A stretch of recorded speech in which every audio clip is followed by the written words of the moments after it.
Hello everyone. So in the chapter metals and non-metals, you have studied about the extraction of the metals from the ore. And how do we get the ore? So we will get the ore from mining process. So it must have some gangs, that is the waste materials or the impurities which are present in the ore.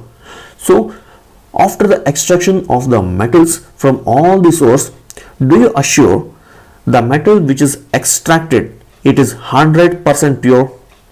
No. Sometimes it may have some impurities.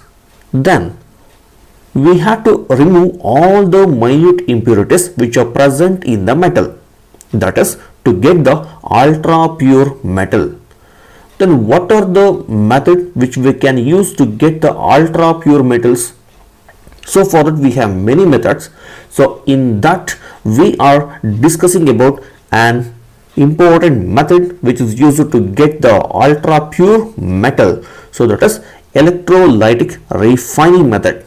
So especially here we are using this electrolytic refining method to purify the copper. So as an example, so not only copper, we can use any other metals also to get the ultra pure metals. So as an example for the chapter metals and non-metals, so we are taking electrolytic refining of copper. So let us learn with the electrolytic refining of copper with the help of the picture, and then we will study about the importance of this electrolytic refining method in the field of metallurgy. Clear? And then still those who are not subscribed to my channel, so please subscribe now and press the bell icon to get the updates of new videos. So now we will move on to our topic, that is electrolytic refining of copper. So the apparatus, just it will have a beaker or a tank, and then it needs two electrodes for the passing of the electricity, and then it is connected to an external circuit with key, a battery or an electric cell. Clear? And here we must connect this to the direct current, not to alternate current, because I think you have learned from the physics electricity chapter that alternate current, it changes its direction, right? Whereas the direct current, it will not change the direction. So for that reason, in this apparatus we are using which type of current? We are using DC current, that is direct current. Clear? And then it has cathode and then anode. So anode is positive charge and cathode is negative charge, and conventionally we will represent it as the current it flows from which direction? That is anode to cathode, right? But the movement of electron is from positive to negative. So as you can see that here. And then since we had to purify the copper, so at the anode as the electrode we have to take which copper? That is impure copper. We will take impure copper. There is a reason why we are taking that impure copper at anode, and then at the cathode we have to take pure strip of copper, a pure strip of copper. Keep it in mind, it is a strip. So that means we have to take a thin copper metal. Just take a thin copper metal, that is it should be pure. Clear? Now why we are taking impure copper at the anode and pure strip of copper at cathode? So the reason is, we know that copper is a metal and metal gains positive charge, and then the positively charged ions, they always move towards negative electrode. So this is the reason why we are taking impure copper at anode.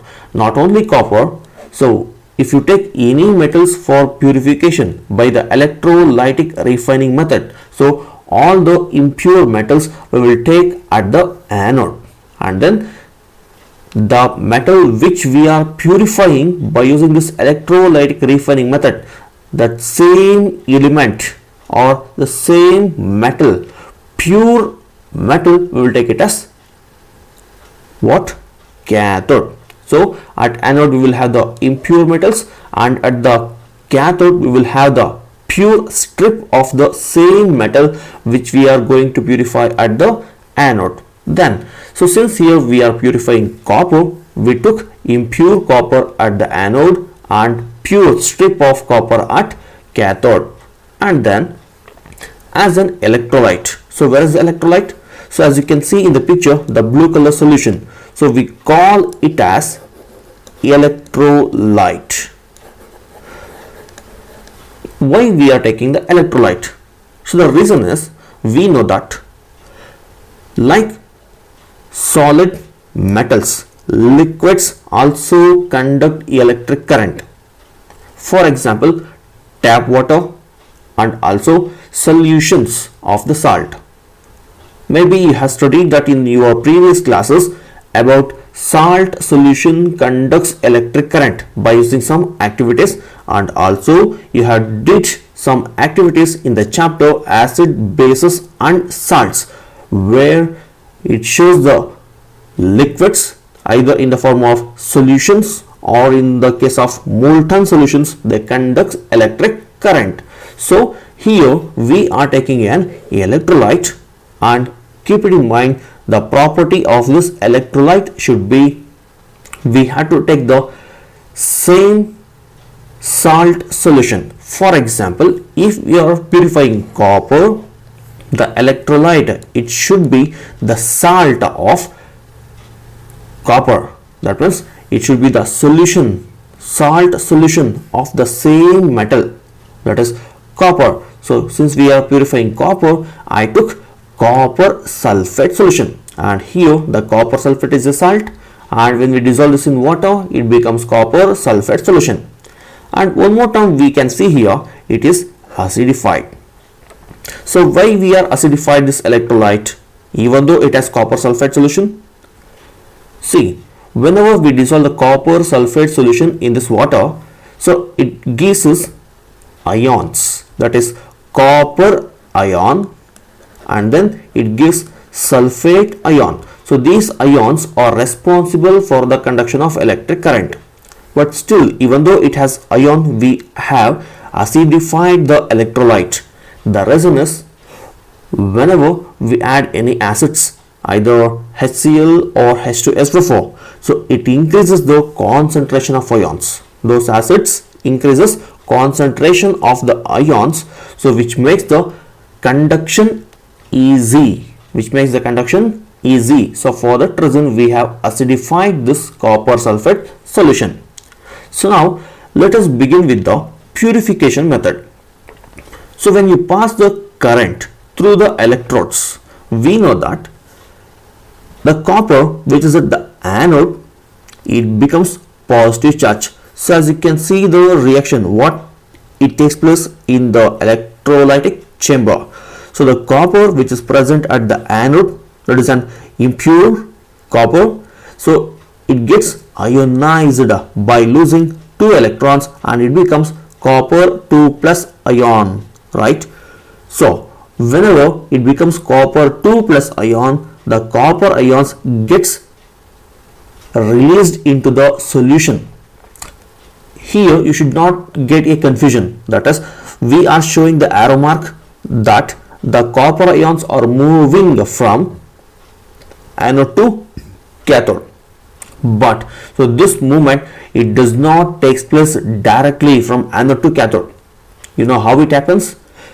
Whenever the anode loses this copper ion, so first the copper ions, it gets dissociated, that is it gets released into the electrolyte. See, from here to here we are showing the copper ion, where so first the copper, it comes to the electrolyte, that is copper sulfate solution, and then from the copper sulfate solution it attaches to the cathode.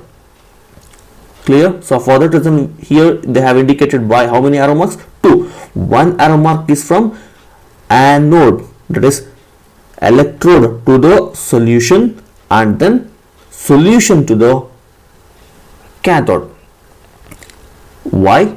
Because whenever we pass electric current, first the copper ions which are present in the solution, it gets attached to the cathode. So to balance the concentration of these copper ions, the same amount of copper ions gets released from the cathode. Say for example, if 10 copper ions are attached to the cathode when we are passing electric current, so the same amount of copper ions gets released from the anode, that is to maintain the ion concentration in the electrolyte.